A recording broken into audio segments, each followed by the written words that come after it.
welcome back to the Affirmation Addict podcast. My name is Pyle, and today we are talking procrastination. I want this episode to feel like a little pep talk you can kind of keep coming back to if you're stuck in that state of literal stuckness. Like if you just are not doing the things that you know what you want to do, you know what's going to make you feel better, and you still are just staying stagnant.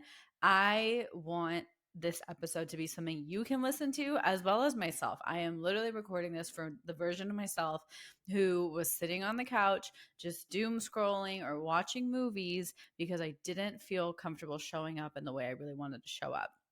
And so I literally know how frustrating it is to have a large to-do list and keep pushing it off, even though you have the time, even though you literally could be doing it right now. There's something inside of you that is resisting it. And for a really long time, I was so confused. I was like, I used to think it was all of these different layers. I peeled back different layers. I analyzed and I reprogrammed. And I was like, honestly, the only thing that's at the deep root of this is I'm scared. And I think there's two different types of fear that could be coming up that I want you to think about. Are you, whatever that thing is that you're pushing off, what are you scared of? Maybe you're scared of it not working. Maybe you're scared of putting in so much effort and that effort just goes to waste. And it's like, well, I could have just been doom scrolling or watching a movie or chilling or doing nothing.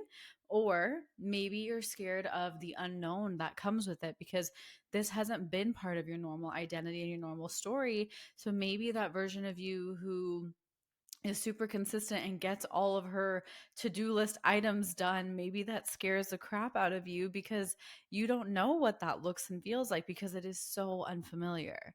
Maybe there's a version of you who is just scared of failing. Maybe there's a version of you who's scared of it messing up. Or maybe you're scared of actually making some really good changes and you just are so unfamiliar with it that you're scared of the uncertainty of the success. So there's two different types of failures in there. There's a fear of success and there's also a fear of failure. And they feel so similar. I think fear of failure feels a little bit more anxiety ridden, and fear of success, I feel like, makes me feel more numb, at least personally. Fear of failure, I'm just like, I don't want to mess up. I don't want to get rejected. I don't want people to say mean things about me, because you're scared that you showing up will result in a failure. Versus fear of success is a little bit like, I'm not scared of necessarily what anyone else is going to say. I'm honestly scared of like myself. I'm scared of the unknown because it's so different for me that I have no idea how my life is going to change. And that uncertainty can be frightening. So just take a second and think about it. What came to mind? Did any of these like have an aha moment or a little ting in your head where you were like, this is exactly what's going on? Think about it. What are you procrastinating? What are you pushing off that you know you want to do, or maybe you don't know that you want to do it, but you have to do it? And what is it that you're pushing off, and what are you so scared of?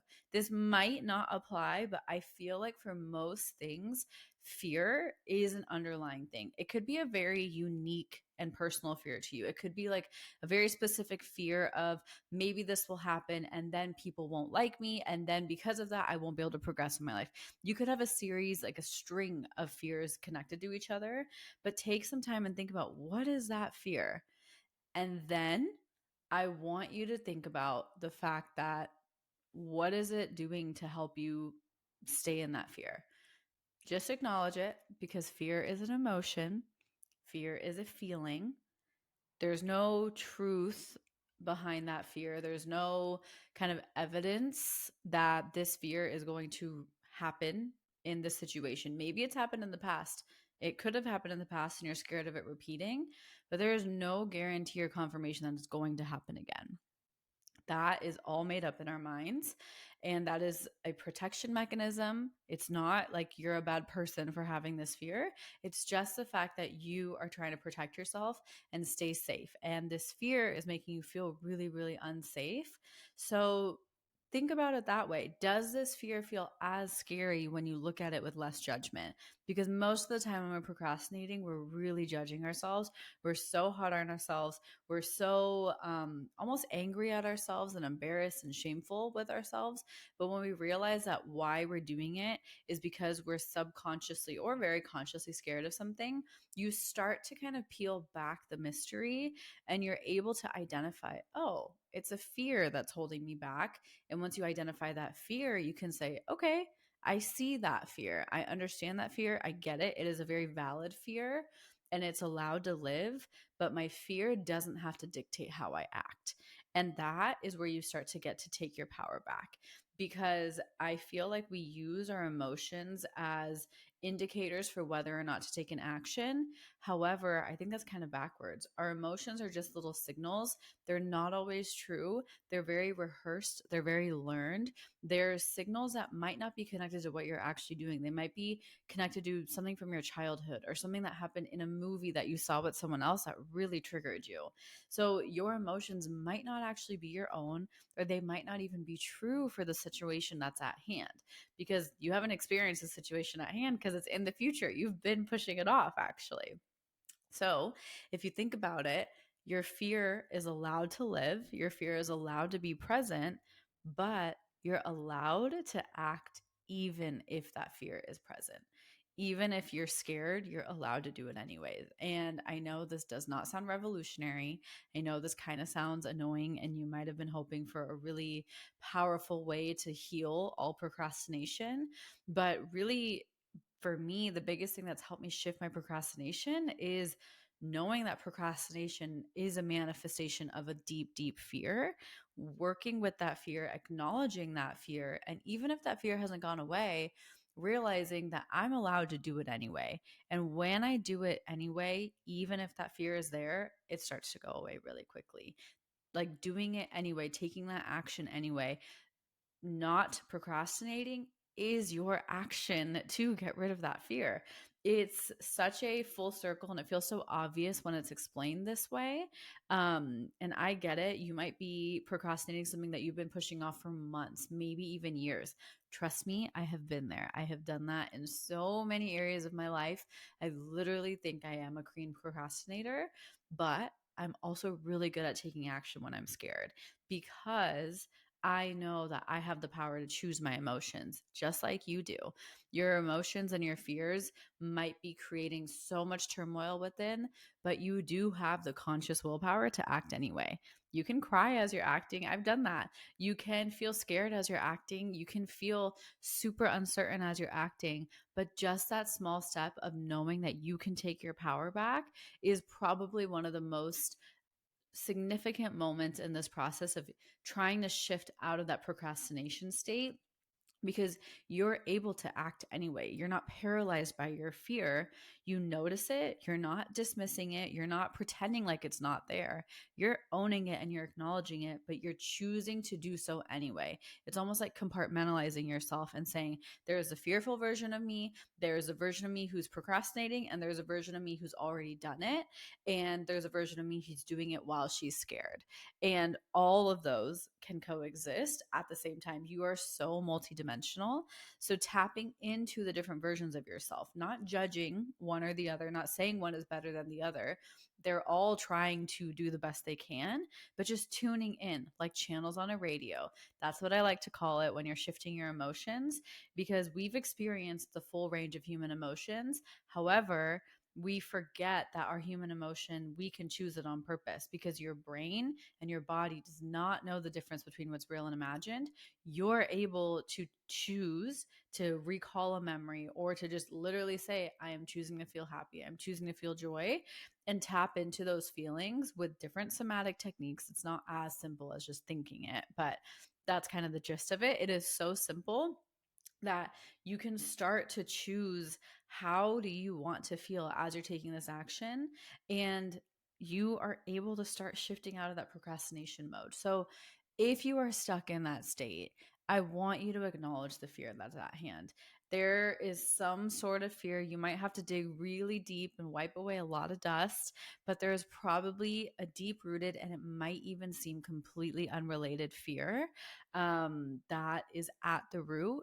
And once you can own that, you immediately free yourself, because I think there is so much power in admitting and acknowledging than there is in completely healing and releasing the fear.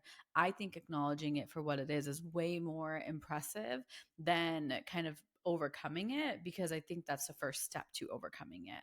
So give yourself permission to admit what you're afraid of. You don't have to tell anybody. You don't have to judge yourself for it. Write it out in a journal. Maybe you're just pondering it through self reflection. And once you notice that fear, start to reframe and ask yourself, okay, well, what would be different if this fear didn't exist? What would it be like if I didn't feel this fear? What's a version of me who isn't afraid? And what does that look like?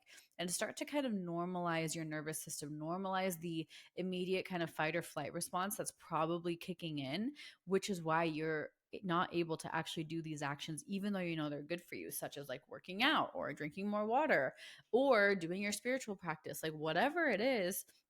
There's probably something that you know consciously is good for you, but because subconsciously it's putting you in a state of panic and fight or flight, you're not going to do it. Your body will not let you get there because it is unsafe for you naturally, which is so cool that our bodies work like that.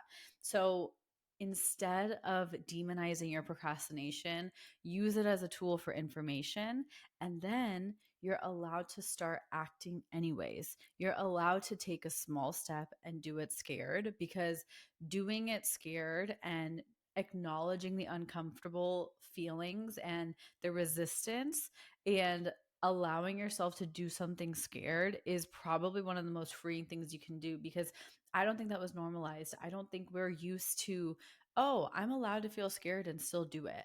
I think we feel the pressure and the need to feel good, feel motivated, feel inspired, and then do it. But that's not always the case.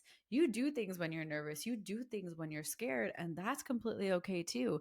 And that applies to things that you know consciously are good for you, but there's some sort of disconnect inside. There's some sort of fear that's holding us back, and you still can do it.